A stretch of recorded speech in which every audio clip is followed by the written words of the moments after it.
Hey everyone, welcome back to another episode of the Easy Conversations podcast, a podcast about having easy conversations.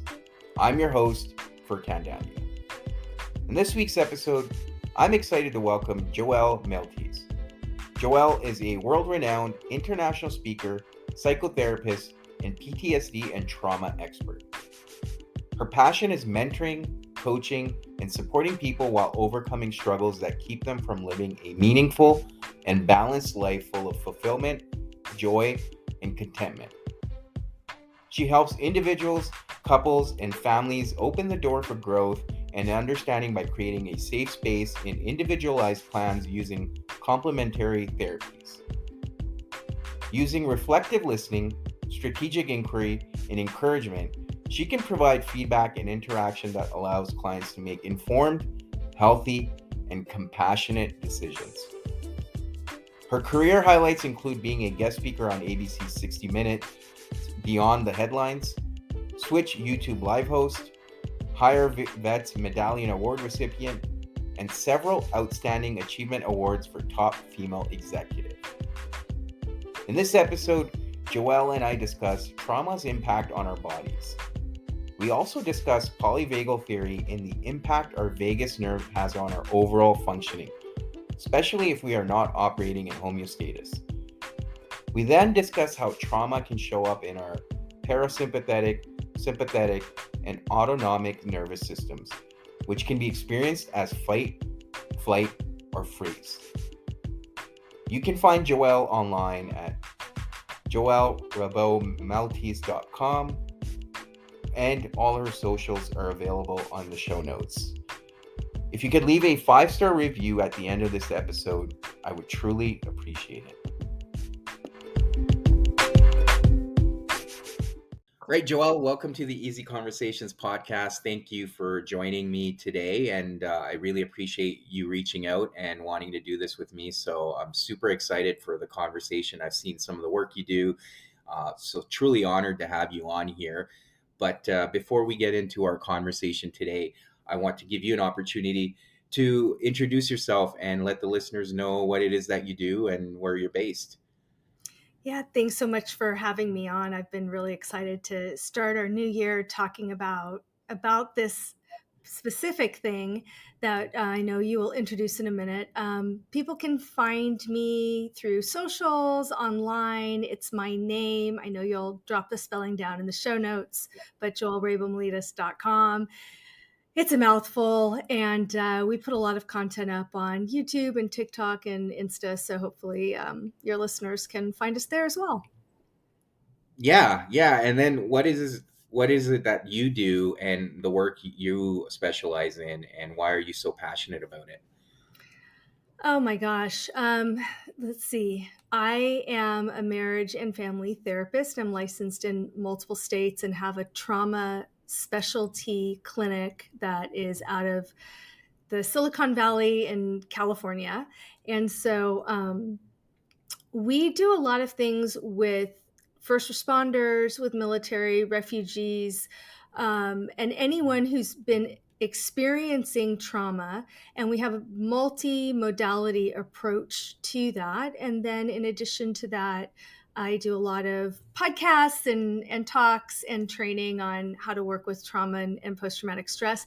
I think the passion piece comes from my own healing. And so it launched me into my career 2.0. It's my second career, and really gave me an interest in understanding my own trauma and healing, but then how can I support others through that process? Yeah, and that definitely resonates for me. That's kind of been the journey I've been on, going through my own struggles and healing, and then realizing that I'm not the only one that probably goes through this. So how can I help others and support them? And that's kind of catalyzed a lot of the work I'm doing now. And one of the reasons why I do this podcast as well is to help other people understand what are some things they may be struggling with and how they can get help. And the biggest thing is that they're not alone in those struggles.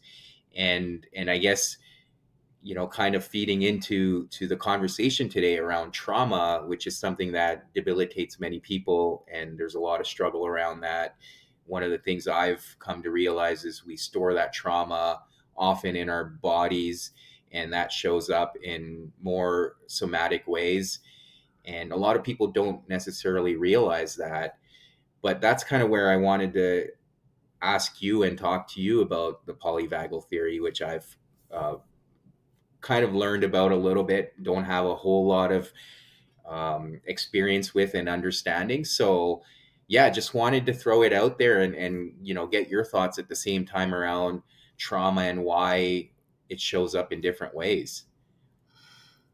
Yeah, it's trauma is interesting because it affects us and effects us, right? Both. We have the emotional affect and then the physical, emotional, spiritual effects of it. And so it's this holistic experience, and we hold that in ways that we're not even aware of, right? So it impacts us at a very conscious level, but then also at that very deep subconscious level, and how we relate to ourselves, how we relate to others. And sometimes in everything that we do, we don't realize that we're overcome by trauma responses. And so polyvagal theory was developed in the early 90s by Dr. Stephen Porges, Porges, Mm-hmm. and was really this first introduction of how the autonomic nervous system responds with our parasympathetic and our sympathetic nervous system firing off when we're in fight, flight, or freeze.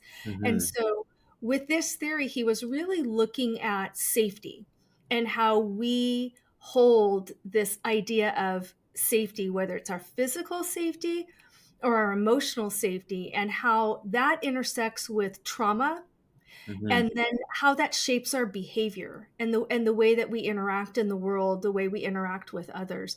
And so he was really taking a theory based in somatic or body, body experiences that Dr. Vanderkolk started with The Body Keeps the Score, years and years earlier, and said, okay, how does this actually work with the nervous system? And so it really stemmed from this neurobiological explanation of psychology. Mm-hmm. Yeah, yeah, and I think for based on some of the work I've read, it's interesting because a lot of people just associate their brain as being this individual organ in a way, but it is connected to that vagus nerve, and that's where that messaging is going back and forth between our brain and our body, and that's why we often tend to experience these somatic feelings and the storage of that trauma in different parts of our body. Um, are you able to elaborate on that a little bit more? Yeah, no, that's pretty right on. And so a lot of it is that we respond with this fight, flight, freeze, and that is comes from this, like you said, vagus nervous system, right? Or the autonomic nervous system. And so, based on how we respond, fires these different experiences. So, some people have overwhelming physical responses. They may tighten their jaw, clench their fists. People Hmm. sometimes talk about seeing red when they get angry, Yeah. or they clench, right? They hold their whole body. Um, and that's how they feel at first, and then they'll experience the emotion around that, whether it's anger, fear, um, or that fight, flight, freeze. Sometimes people will say they feel numb or they don't feel anything. Other people have that same experiences, but in reverse. They have an emotional response, and then their body will interact. And it's not that one is better or worse than the other. It's just a very individualized process for people, and it happens so quickly. And it really comes from what I joke and say, the lizard part of our brain, or way in the back of the skull. That component and area of the hippocampus and the amygdala in the back of the brain is where we begin to process emotion. And Hmm. so, if we think about it as sort of this flood of experience, the back of the brain gets fired off or engages with that nervous system, and it kind of goes over the skull and it interferes with the front of the brain by your forehead, which is that executive functioning. So we have this biological response that impacts the way that we can cognitively understand and respond. And so Hmm. it really is this whole body experience, right? It's a physical, biological body response that impacts the way that we think, that cognitive functioning, and then our emotional self. And Right. so, yeah, and so somatic is all about how the body is holding on to that. Hmm. Yeah, and I think the that reptilian part is very primal in that sense. And as you alluded to, we were kind of looking back, thousands of years ago. We were used to these responses from fear, essentially, and then that's where that reptilian brain kind of comes in, and main function is to protect us. But to your point, if we're not able to pause and process those emotions, then automatically we're responding, whether it's fight, flight, or freeze, for that matter.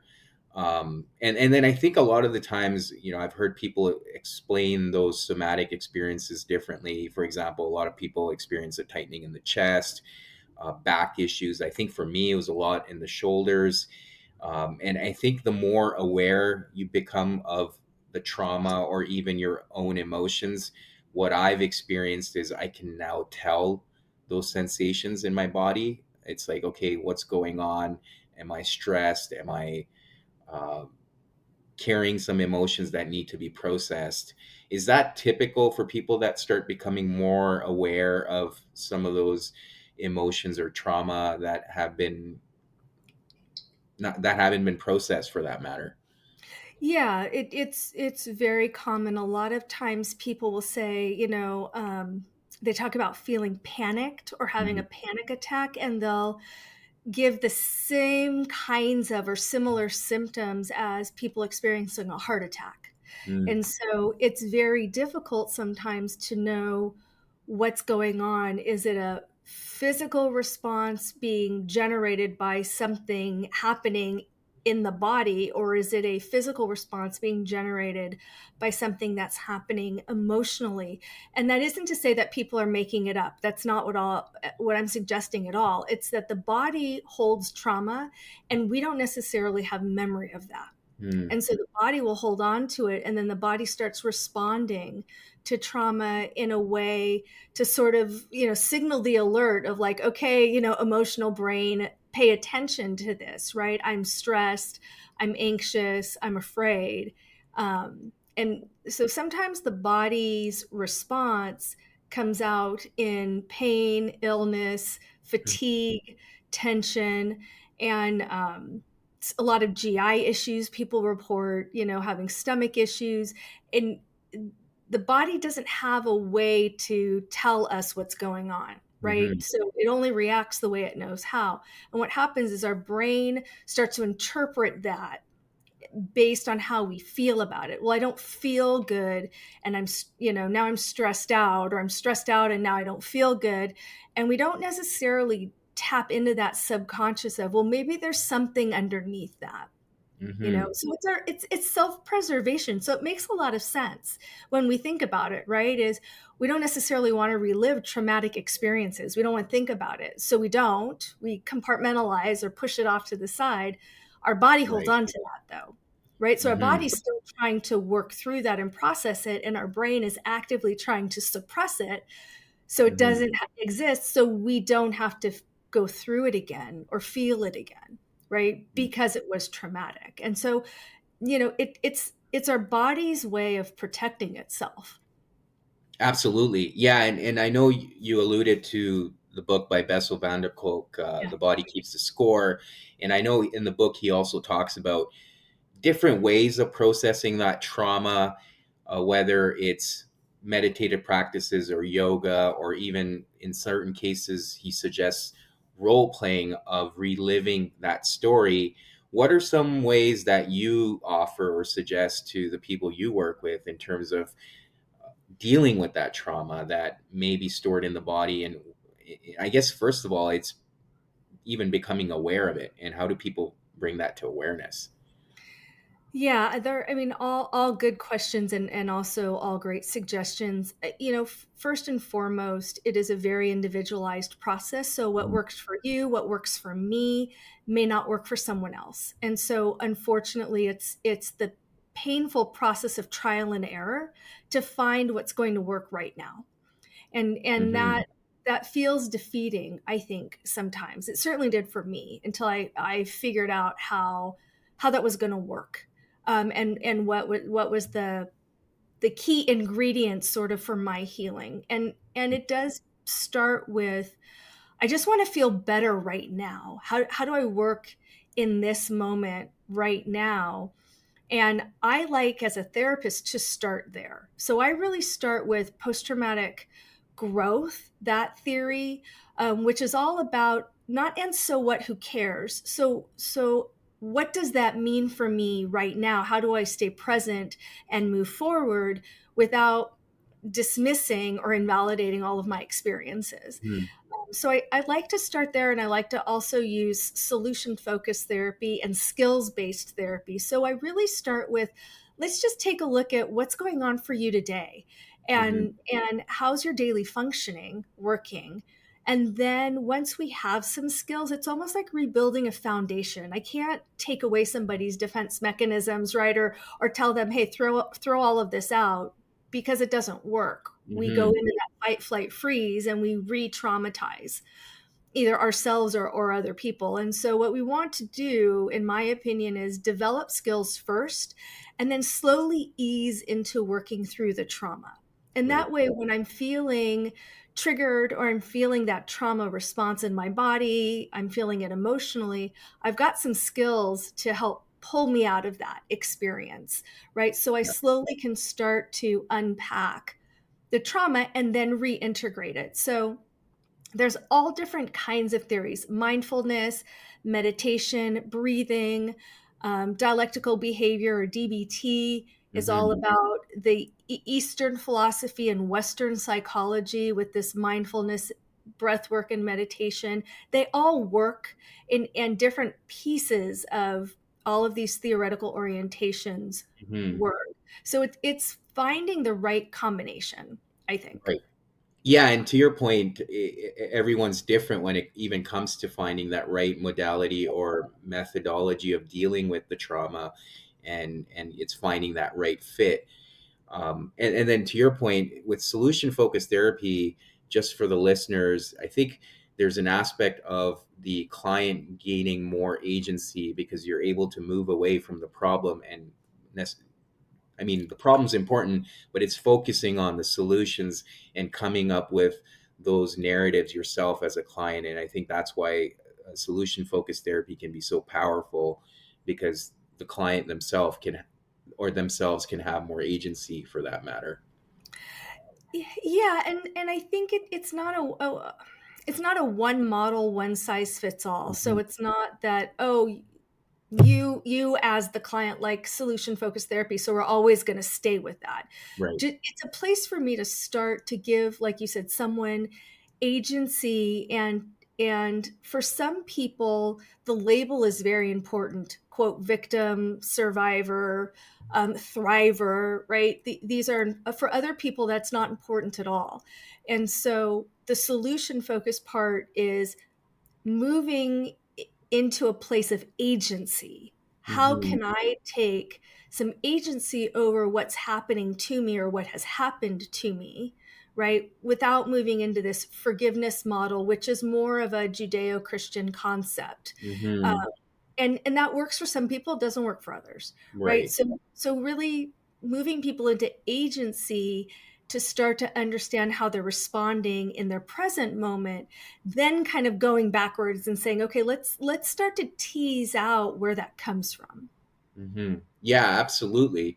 And I guess one of the things I see a lot of people, and we've touched on it briefly a few times, struggle with those somatic issues. And to your point earlier as well, a lot of it could be digestive in nature. Mhm. And often people continue to live their lives without really making that connection that perhaps these issues that I'm experiencing are from some trauma that I've been carrying for, whether from childhood or even adolescence or adulthood.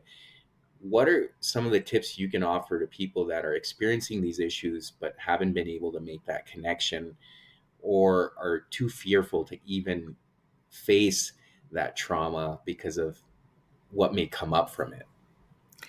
Yeah, and I think the fear is a very normal part. So if there's any takeaway for the listeners, that fear is normal. You Mm-hmm. know, um, for me, trauma's in the eyes of the beholder, and I think what happens is people say, "Oh, well, that's not traumatic because it wasn't this thing, right?" Mm-hmm. Or it's not, it wasn't as bad as so and so. And so Mm-hmm. I think a lot of times people don't know how to contextualize trauma. And so if it feels traumatic, if somebody walks away then from an experience that they are continuing to remember, it was very scary, they keep thinking about it, or they go back in time and think about it, then it counts. It's trauma, right? It doesn't necessarily mean that that's traumatic for me. My trauma is different, Right. right? And so some of it is not dismissing it. And if it feels like it was traumatic, then chances are it's trauma, and that counts. So Mm-hmm. part of it is recognizing that it's okay, whatever that trauma for me is doesn't have to be validated or quantified by somebody else, Mm-hmm. right? It counts. So some of it is that recognition. I think that's the hardest part sometimes, right? Yeah. Because it's hard to take a look at things that happened to us and put a label on it. It's painful and it's scary, right? Mm-hmm.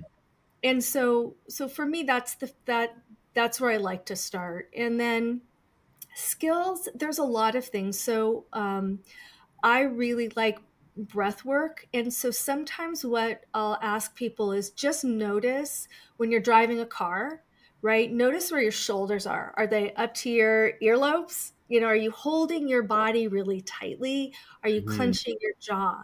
Just notice those things. And then instead of saying relax, which we know doesn't work, like calm down and relax, don't help. So Yeah. notice those things. See if you could take a couple of big, deep belly breaths in through the nose, out through the mouth. Just some really big, deep belly breaths. And then, roll your shoulders back, maybe turn your head, open and close your mouth, unclench your jaw, wiggle your fingers and toes. Take a couple of breaths and see if you can get centered back in your body. So Mm-hmm. sometimes it's just noticing and being aware of what's happening in our body helps, right? Right. It helps calm the nervous system down. So when we talk about, somatic and polyvagal, part of what we're talking about is calming the nervous system down. So we know meditation and breath work very well. So breathing, and then I'd like to move into thought stopping, which is cognitive or CBT, cognitive behavioral therapy. And that's really visualize a stop sign, tell yourself stop, take a big belly breath, and then what is next? What do I need to do next? Mm-hmm. When we ask ourselves why questions, we start to cause the processing to happen. And so we throw ourselves back into that traumatic experience, and we cause our bodies, that somatic experiencing or physical responses that we're having, to escalate. So we want to stay out of why questions until we're in a safe space that we can really process. When we're Mm-hmm. in it, okay, stop. What do I need to do right now? Drive the car. What do I need to do right now? Get up, make some tea, go, take a walk, maybe do 30 seconds. Really, it's a 30-second process of mindfulness or deep breathing to push that reset button. So, staying out of the processing trauma and learning how to respond to the affect and the effect helps. The Right. time for process will come when we start to feel like we have a little bit more control over ourselves holistically, that mind, body, spirit. We become more willing to sit with the process and understanding the why. Mm-hmm. Yeah, and I think on top of that, everything you've shared, and I think you touched on it earlier too, is often people also have these emotional responses. So a good telltale for, at least I've experienced it myself too, but I see it with other people, is when you often get triggered or worked up about small issues. I think that's also a signal that perhaps there's something deeper that's rooted deep inside that we need to perhaps pay attention to or even bring to our awareness, because a lot of those triggers we have are perhaps from the past that we haven't really brought to our awareness or dealt with. Yeah, and scaling that, right? Noticing like, okay, I responded at a 10. Did that situation warrant that? Hmm. Because if the sky is falling and we're responding at a 10, there's a real problem. Yeah. Usually we feel like the sky is falling, and when we take a step back, we say, "Oh wow, that was a real overreaction." Like, Hmm. no, the sky is not falling. This is not that big of a crisis. And so some of it is paying attention to the magnitude, right, or the velocity at which we're responding. Right. Um, if it doesn't make sense and it is something that happens often, not just a one-off, then there's probably something there. There's something deeper there. Hmm. You Right. know, yeah. For sure. And one of the things I wanted to also touch on when we were talking about trauma, and to your point, trauma is very subjective, and we don't necessarily need to have that validated by others. But you kind of hear people use the big T and the small t. And I personally struggle with that because, again, you're labeling it. And what may be a big T for me might be a small t for someone else. But then now my experience may not feel valid for me. For example, if I hear someone else describe it as a small t for them. So, what are your thoughts on that? And then I also want to take some time to perhaps differentiate between trauma and PTSD as well. Sure. Yeah. I'm so glad you brought that up because I too really dislike it. It was a way that we in the world of psychology used to classify trauma, where Hmm. a big T trauma was something that I experienced firsthand. We talked about things like sexual assault, rape, murder, um, death, things that we were war that we Hmm. experienced, little T trauma being things that we witnessed, right? So witnessing a car accident, witnessing a crime, things like that. And Yeah. I really think that we've transcended this. We know that early childhood traumas are relational by Hmm. nature, doesn't necessarily fall into big T, little t category. So there's so many other things. We know that you brought up PTSD, and I'll go into that in a second.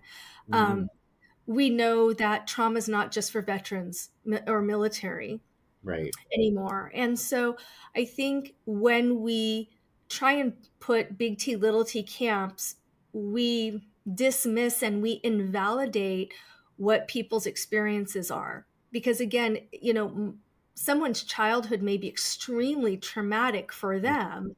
And if you put that against someone else's childhood, right, their situation may seem more traumatic. And yet that person says, no, that wasn't my trauma. My trauma was this one time when I was in a car accident, right? Like Mhm.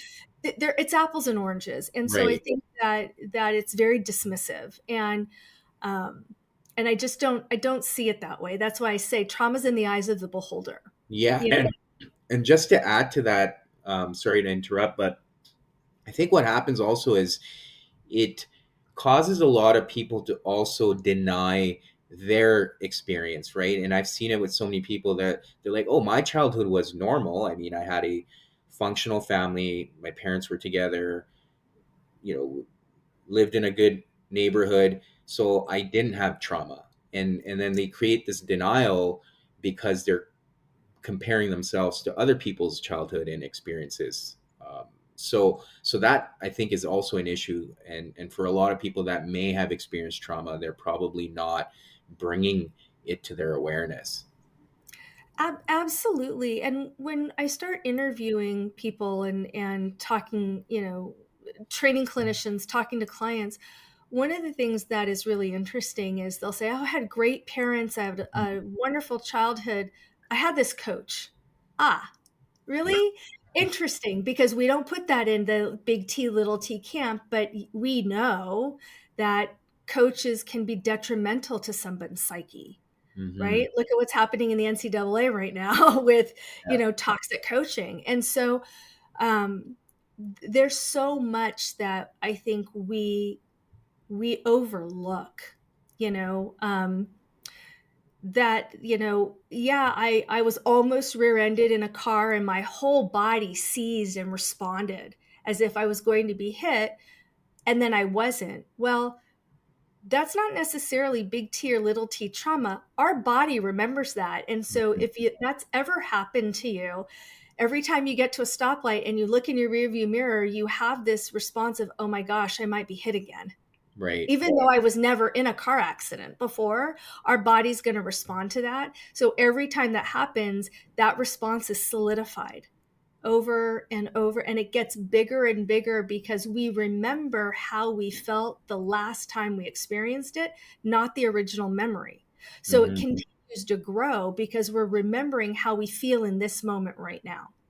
Right. And so every time we get to a stoplight and we feel like the car behind us is coming up a little too fast, our whole body's going to have a reaction. That's how trauma works, right? Mhm. And so, in theory, that doesn't seem traumatic, and yet our body is having a trauma based response. Right. Yeah. Yeah. No, and that's pretty much everything we've been talking about is the body really giving us that information that perhaps we need to be dealing with something here. And then going back to PTSD, how is that different than trauma? And I know even PTSD can be subjective depending on the person's experience, but how do you differentiate between the two?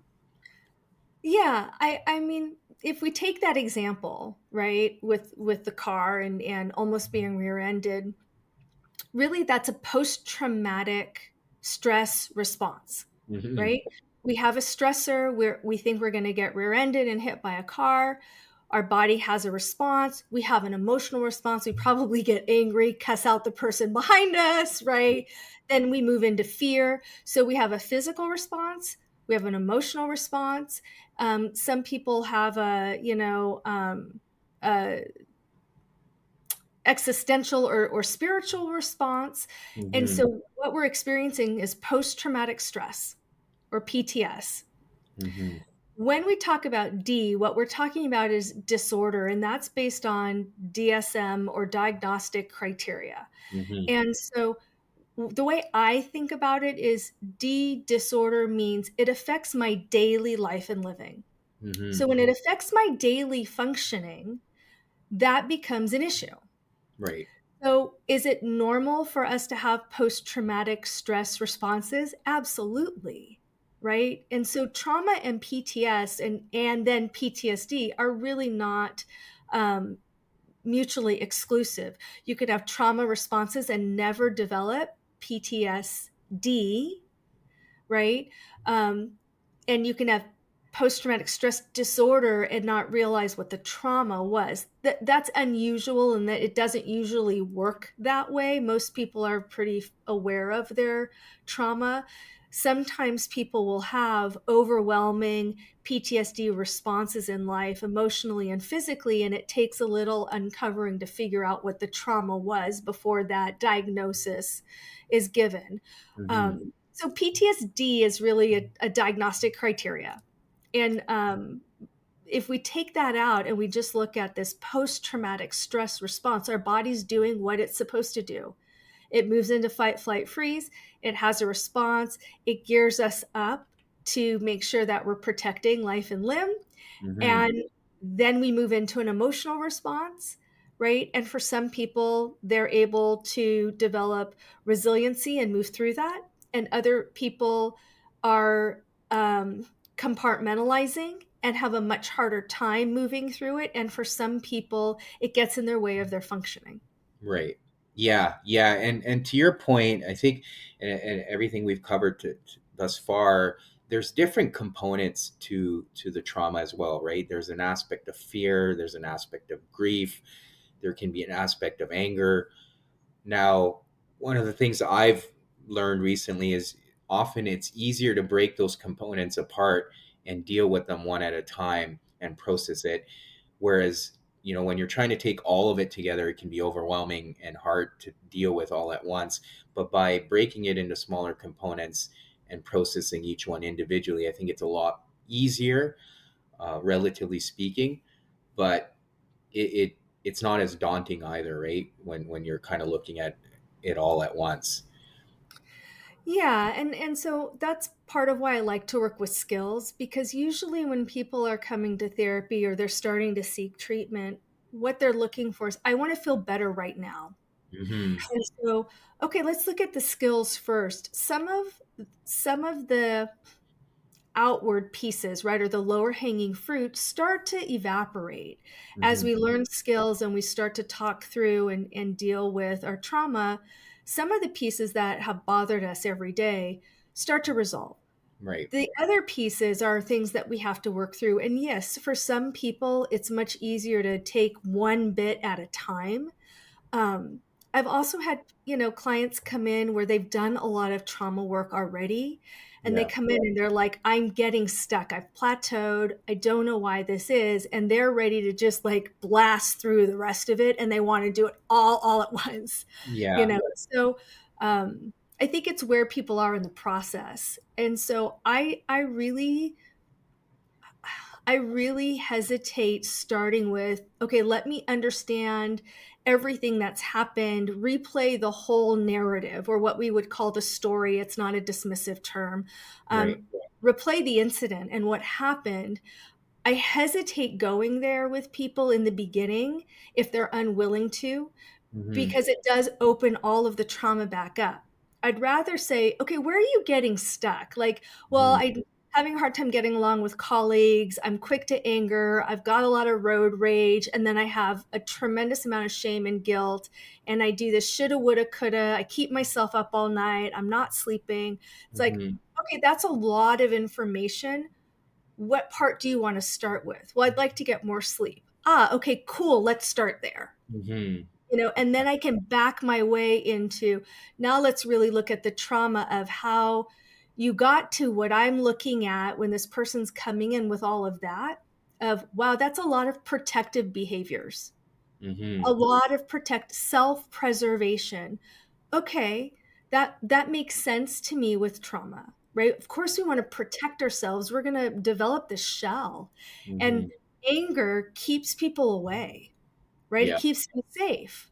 So it's not just an emotion, but it's a defense mechanism. So Yeah. when somebody's coming in with a lot of anger, guilt, and shame, grief, then I'm looking at somebody who's really been hurt, right? Hmm. Got this huge shell, and it's like, okay, cool, let's start to work with that.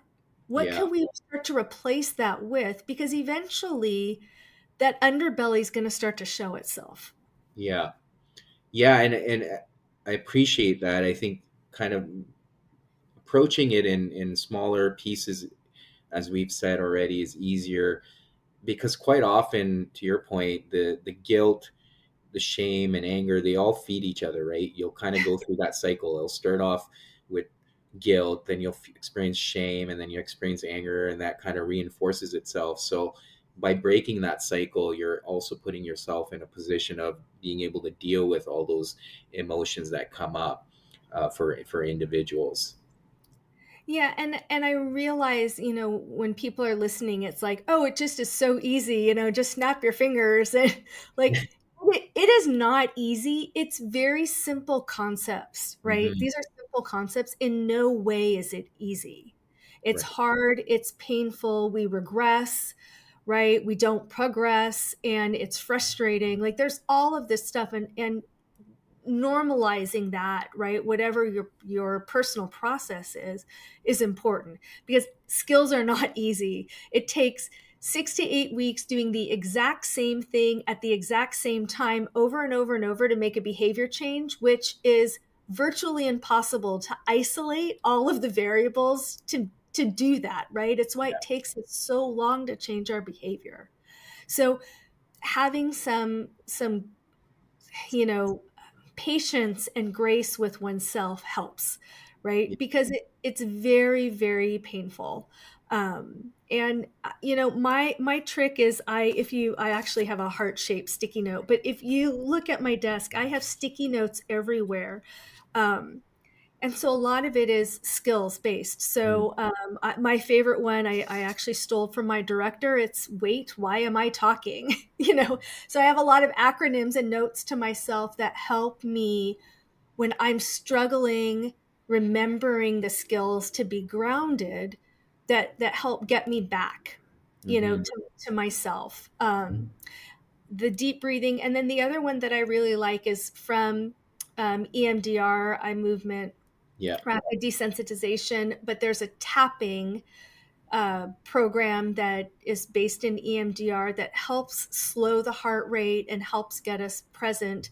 And it really is the easiest one is crossing the arms across the chest and tapping, the right shoulder, then the left shoulder intermittently at a speed that feels good and a pressure Mm. that feels good, and taking some breaths while you're tapping, and that will help that nervous system start to calm down. So there are things that we can do to help us start to re-engage in the world without necessarily dropping us into that grief, shame, trauma. Mm-hmm. Yeah. Yeah. And to your point, and what I've mentioned on this podcast many times before too, that healing isn't linear. So there are chances that you are going to regress, or as you mentioned, people do feel like they've plateaued and they feel stuck. And one of the other things I've mentioned is even if we feel like we've dealt with a source of trauma, we may uncover new things that may cause us to feel stuck or may prompt us to seek out help again. And there's nothing wrong with any of that. And I think it's just part of that process of healing, right? It never really ends. But one of the last things I did want to touch on, coming back full circle to polyvagal theory, is the idea around there's the three components with when you're connecting your mind and body: the parasympathetic that you touched on, the sympathetic, and then the dorsal vagal. Now, how are these three fall in terms of what state you might be in physically? Yeah, it so each one activates to do something different. And Mm-hmm. so when we for somebody who's moving into flight, right, their sympathetic and parasympathetic nervous systems are going to do something different than somebody moving into fight. Mm-hmm. And so we used to think it was all the same. We now know that it's very individualized. And so what happens is these different components of our nervous system. Basically, our nervous system is divided into these three pieces, and each piece does something different. And Mm-hmm. so we get stuck in our body at the point in time of the trauma. And so the way that we get stuck is different based on these three nervous systems. So our parasympathetic gets stuck. If you think about like a time capsule, it gets stuck in that moment of time and it has a certain series of reactions. Our sympathetic nervous system gets stuck and that has a series of reactions. One engages us or again causes us to have those more fight symptoms and amps us up. Others calm us down or slow us down.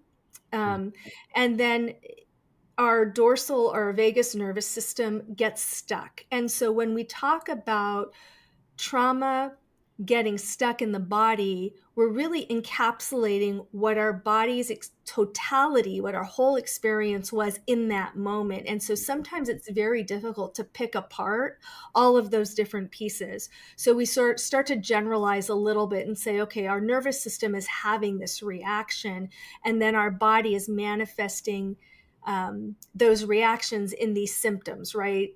Whether Mm-hmm. it's GI, whether it's body tension, whether it's heart palpitations, hyperventilating. All of these different things are different components of each of these nervous systems. Does that make sense? Yeah, no, I appreciate that. I think what I was personally trying to understand, I think, if I'm not mistaken, the dorsal vagal is where we want to be operating, if I'm not mistaken. Like that's kind of where we're at the optimum, because otherwise we're constantly in that, to your point, stuck in the fight, flight, or freeze mechanism, right? Yeah, the dorsal vagal is it's the thing that works with regulation, and Hmm. so it's where we attach or the connection between our nervous system and emotionality happens. Yeah. And so yes, we that's where we start to regulate. And so when the parasympathetic and the sympathetic nervous systems, that ANS, are way out of balance, Hmm. the regulation component becomes very difficult. So some of it is learning how to manage the fight, flight, freeze, or hypervigilance Hmm. piece of it, or the numbing out part, which is both extremes. And that vagus nerve is really about the regulation Hmm. component, and so it's dysregulated when our sympathetic and our parasympathetic are out of whack. Right. Yeah, and to your point, it's really, we're not utilizing the executive functioning of our brain. We're just bypassing all of that and getting into that hypervigilance mode. And I think for me personally, a lot of people I've heard too, just taking that extra moment to just pause and, to your point earlier, get more grounded into our body can make a huge difference in helping that regulation of emotions and whatever we're experiencing physically. Yeah, and so counting, backwards, 5, 4, 3, 2, 1, slowly, helps a lot. Um, there's this technique, 5, 4, 3, 2, 1, and you identify five things that you see, four things you hear, three things you smell, and you go through this list, 5, 4, 3, 2, 1, um, and if it doesn't work, you do it again, right? And what we do know is that it really lasts about 30 seconds or less. And so Mhm. Marsha Linehan, who was the founder of DBT, basically said, if you can ride the wave for 30 seconds, you'll get through it. Right. And so I love that image. I'm a California girl, love that image, right? Of just ride the wave, right? Imagine that you're just out floating, and just that's such a wonderful, freeing feeling, and taking some deep breaths and just riding that wave of emotion, right? Or physical response helps calm down. Absolutely. Yeah. And using that 5, 4, 3, 2, 1 method, I used to typically picture a very profound moment in my life and just picture that and then engage with my senses. And I think it's really powerful because it just calms your nervous system down, and then you're able to function appropriately and not respond from a reptilian brain perspective. Right, right. And that vagus nerve will then start to kick into gear when we're not in that reptilian brain. It'll start to center us and help with the physical and the emotional connection. Yeah, yeah. No, this is great. Thank you, Joelle. Again, I'm deeply honored for you to be here and come have this conversation with me. But before we come to an end, is there anything else you want to share with the listeners? I know you shared some of your socials and other ways. I'll put that in the show notes if you want to mention those again. But is there anything else as far as this topic is concerned as well that you want to put out there? Oh, we love feedback, and send us an email or a DM. Let us know what you think. We've got some new products that we're putting out. We have a trauma journal that's coming out. We have some self-love products that are all skills based, but all of the skills I've talked about are on our socials. They're detailed. They're founded in all different kinds of theory, trauma informed and trauma focused. But I really want listeners to know that if you have had a bad experience in therapy, find a different therapist. Hmm. There's a lot of great therapists out there. Ask questions, interview them, ask if they're trauma informed. and it's okay to seek help, and it's okay to keep trying and interviewing people until you find somebody that you like. Yeah, absolutely. And I've shared that with my own personal experience and have repeated that often you need to find a good match. There's nothing wrong necessarily with therapists. Sometimes they can't be a good fit for what you need in that season of your life. And it often takes a few tries. And I also recommend that people don't get discouraged if they don't find that right match immediately. Yeah. Well, thank you again, Joelle. I really appreciate it. And I'm sure we'll be chatting soon. Yeah, my pleasure. Thanks for having me on the show. You're welcome. Thank you for checking out this episode with Joelle. As always, please leave a review or a comment in the comment section. I always love hearing from you. Until next week for the next episode.